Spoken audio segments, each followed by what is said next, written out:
देखो क्वेश्चन देखो क्या कहता है कि राम लक्ष्मण एक कार्य को 15 और 20 दिन में पूरा कर सकते हैं। यदि भरत राम और लक्ष्मण सभी मिलकर कार्य को कितना 5 दिनों में पूरा कर सकते हैं, भरत को काम पूरा करने में कितना समय लगेगा। ठीक है, राम है वो काम को कितने में, 15 दिन में, 15 डेज़ में। उसके बाद क्या है, लक्ष्मण है, लक्ष्मण काम को कितने में, 20 दिन में। उसके बाद क्या, भरत प्लस राम प्लस लक्ष्मण अगर तीनों मिल जाएं काम को कितने में, 5 दिन में पूरा करते हैं। तो इनका एलसीएम लेंगे तो कितना आ जाएगा, 60। अब एक एक दिन में कितना काम करेंगे, तो राम करेगा 15 चौका 60 और ये 20 तिया 60 और 5 ते 12 पंजे कितना हो जाएगा, 60। यानी हम बता सकते हैं कि भरत प्लस राम प्लस लक्ष्मण की जो कार्य क्षमता है वो कितनी है, 12 है। ठीक है, आगे देखो, राम एक दिन में कितना काम करेगा, 4, और लक्ष्मण एक दिन में कितना काम करेगा, 3। तो भरत और total Bharat plus Ram plus Lakshman एक दिन में कितना काम करते हैं, 12 काम करते हैं। तो भरत एक दिन में कितना काम करेगा, 5 काम करेगा। टोटल काम कितना है, 60 है, और भरत एक दिन में कितना काम, 5 काम करेगा। तो 60 काम को करने में भरत 5 के हिसाब से कितने दिन की आवश्यकता होगी, 12 दिन की। यानी जो डी ऑप्शन है वो बिल्कुल आपका सही उत्तर है। आगे देखो आगे क्वेश्चन देखो क्या कहता है कि राकेश 2 घड़ियों को प्रत्येक को 2500 कितना है, 30 रुपये में, कितने 2530 रुपये में बेचता है। एक पर कितना 15% का लाभ और दूसरी पर 15% की हानि होती है। तो पूरे सौदे में उसका अनुमानित लाभ या हानि ज्ञात कीजिए। देखो, यदि कोई 2 वस्तुएं हैं और उनका क्रिया मूल्य यानी कॉस्ट प्राइस है दोनों का सेम है, और यदि एक को इतने ही प्रतिशत लाभ पर सेम और दूसरी को इतने ही प्रतिशत हानि पर बेचा जाए, तो याद रखना हमेशा क्या होगा, हानि होगी। ठीक है, अब जैसे यहाँ 2 घड़ियाँ हैं, 2 घड़ी हैं, तो दोनों घड़ियों का जो क्रिया मूल्य है वो 2530 है। एक को 15% लाभ पर, दूसरी को 15% हानि पर बेचा जाता है। तो ये तो याद रख लो, लिख लो कि जो टोटल ऑल ओवर होगा वो क्या होगा, हानि होगी। तो देखो x plus y x into y by 100। ठीक है, अब देखो अगर लाभ हुआ है तो प्लस का चिन्ह लेना आपको, और हानि हुई है तो क्या लेना, माइनस का चिन्ह लेना। तो कितना हो जाएगा, 15। ठीक है, 15 माइनस 15 गुना 15 बटे में 100। 15 से 15 कैंसिल हो गया, 15 की गुना 15 से करूँगा, 15 15 225 और बटे में 100। तो दशमलव कितनी बार आएगा, तो 2.25 हानि, यानी 2.25, यानी जी ऑप्शन है वो बिल्कुल आपका सही उत्तर है। आगे देखो क्या कहता है कि जैक क्या है, 30 दिनों में एक काम कर सकता है। रेयान एक काम को कितने में, 14 दिनों में कर सकता है। जैक ने अकेले ही काम शुरू किया, कितने दिनों बाद रेयान को इसके साथ जुड़ना चाहिए ताकि काम 15 दिनों में समाप्त हो जाए। ठीक है, जैक है वो काम को 30 दिन में कर सकता है, दूसरा रेयान है वो काम को कितने में, 14 दिन में कर सकता है। अगर इनका एलसीएम लेंगे तो कितना बनेगा आपका, 210 बनेगा। यहाँ ले लो, कितने का एलसीएम लेना है आपको, हमें लेना है 30 और 14 का। अगर एलसीएम लेंगे 2 से 15 और 2 से 7, 15 सत्ते 105, 105 दूनी 210। ठीक, अब देखो रेयान जैक है एक दिन में कितना, 0, 3 सत्ते 21, 7 काम करेगा। ठीक है, और रेयान एक दिन में कितना काम करेगा, 14 से 14 एकम 14। ठीक है, और 6 और 1 7, 14 पंजे 70, कितना काम करेगा, 15 काम। क्या कहता है कि जैक ने अकेले काम शुरू किया। अब जैक ने काम शुरू कर दिया, तो जैक एक दिन में 7 काम करता है, और काम पूरा काम कितने दिन में समाप्त हुआ, 15 काम। यानी जैक काम पर पहले दिन से लेकर आखिरी दिन तक रहा। तो जैक ने कितना काम कर दिया, 15 सत्ते 105 काम कर दिया। टोटल काम है कितना, 210, उसमें से 105 काम किसने कर दिया, जैक ने। तो काम बचा कितना, 105। 105 काम को कौन करेगा, आप बोलोगे सर 105 को रेयान करेगा। रेयान एक दिन में कितना काम करता है, 15। तो 105 काम को करने के लिए 15 सत्ते 105 यानी 7 दिन लगाएगा। ठीक है। अब टोटल काम जो टोटल काम पूरा होता है 15 दिन में, उसमें से रियान कितने दिन काम करता है? 7 दिन काम करता है। तो जैक कितने दिन काम करता है? 8 दिन। यानी जैक पहले 8 दिन काम कर चुका था जब रियान काम पर लगा था। ठीक है, 8 डेज, यानी ए जो ऑप्शन है वो बिल्कुल आपका सही उत्तर है। आगे देखो, सिंप्लीफिकेशन का क्वेश्चन है, क्या कहता है?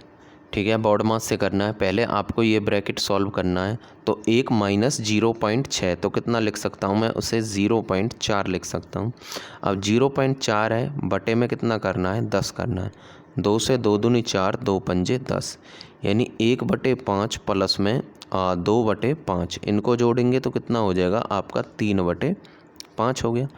तो अब क्या रह गया आपके पास? 1/8 माइनस के 3/5, एलसीएम लेंगे तो कितना आ जाएगा? 40। तो 8 पंजे 40 माइनस 5 अट्ठे 40, 8 तिया 24। तो 24 में से 5 घटाएंगे तो कितना बचेगा? 19/40, यानी जो डी ऑप्शन है वो बिल्कुल आपका सही उत्तर है। ठीक है, आगे देखो, अगला क्वेश्चन क्या कहता है? ठीक है, सरसों के तेल का अंकित मूल्य उसके क्रय मूल्य से 25% अधिक है। यदि इसे बिना किसी लाभ या हानि पर बेचा जाता है तो इसे अंकित मूल्य पर कितने प्रतिशत कम पर बेचा जाना चाहिए? ठीक है, किसी का देखो, अगर क्रय मूल्य 100 रुपये है और उसने कहा है कि अंकित मूल्य उसके क्रय मूल्य से 25% अधिक है, यानी मार्क प्राइस कितना? उसका 25% अधिक है, 125 है। अब क्या है कि यदि उसे किसी बिना लाभ या हानि के बेचा जाए, यानी 100 रुपये की चीज़ है, अगर उसे बिना किसी लाभ या हानि के बेचा जाएगा तो आप कहोगे सर उसे कितने में बेचा जाएगा? 100 रुपये में बेचा जाएगा। ठीक है, तो उसे अंकित मूल्य से कितने प्रतिशत कम पर बेचा जाना चाहिए? तो अंकित मूल्य से कितने प्रतिशत कम पर, यानी 25 कम पर बेचा जाना चाहिए। अब 25 कम पर बेचा जाना चाहिए कितने? 125 से और गुना में 100। 25 से 25 एकम 25, 25 पंजे 125, 5 एकम 5, 5 दूनी 10, यानी कितना हो गया आपका? 20%। जो सी ऑप्शन है वो बिल्कुल आपका सही उत्तर है। आगे देखो, क्वेश्चन क्या कहता है कि एक कार कितनी है? 1 2 3 4 5 6, यानी 2,50,000 रुपये की है। पहले वर्ष इसका मूल्य 10% कम हो जाता है और दूसरे वर्ष यह 15% कम हो जाता है। तो 2 वर्ष बाद कार का मूल्य ज्ञात कीजिए। एक कार है, वो 2,50,000 रुपये की है। अब क्या है कि पहले वर्ष क्या होता है कि 10% कम, यानी 90/100, गुना में अगले वर्ष कितनी है? 15% कम, यानी 85/100। आगे देखो, 2 जीरो से 2 जीरो कट गया, 2 जीरो से 2 जीरो कट गया। ठीक है, देखो अब देखो हमें कैलकुलेशन में क्या मिल गया कि 25 गुना में 90 गुना में 85। अब पेपर में बैठ के इतनी बड़ी कैलकुलेशन तो पॉसिबल नहीं है, लेकिन एक बात है, ये इसमें यहाँ कितना प्रेजेंट है? 9 प्रेजेंट है, यानी 90 क्या है? 9 गुना 10, यानी 9 प्रेजेंट है।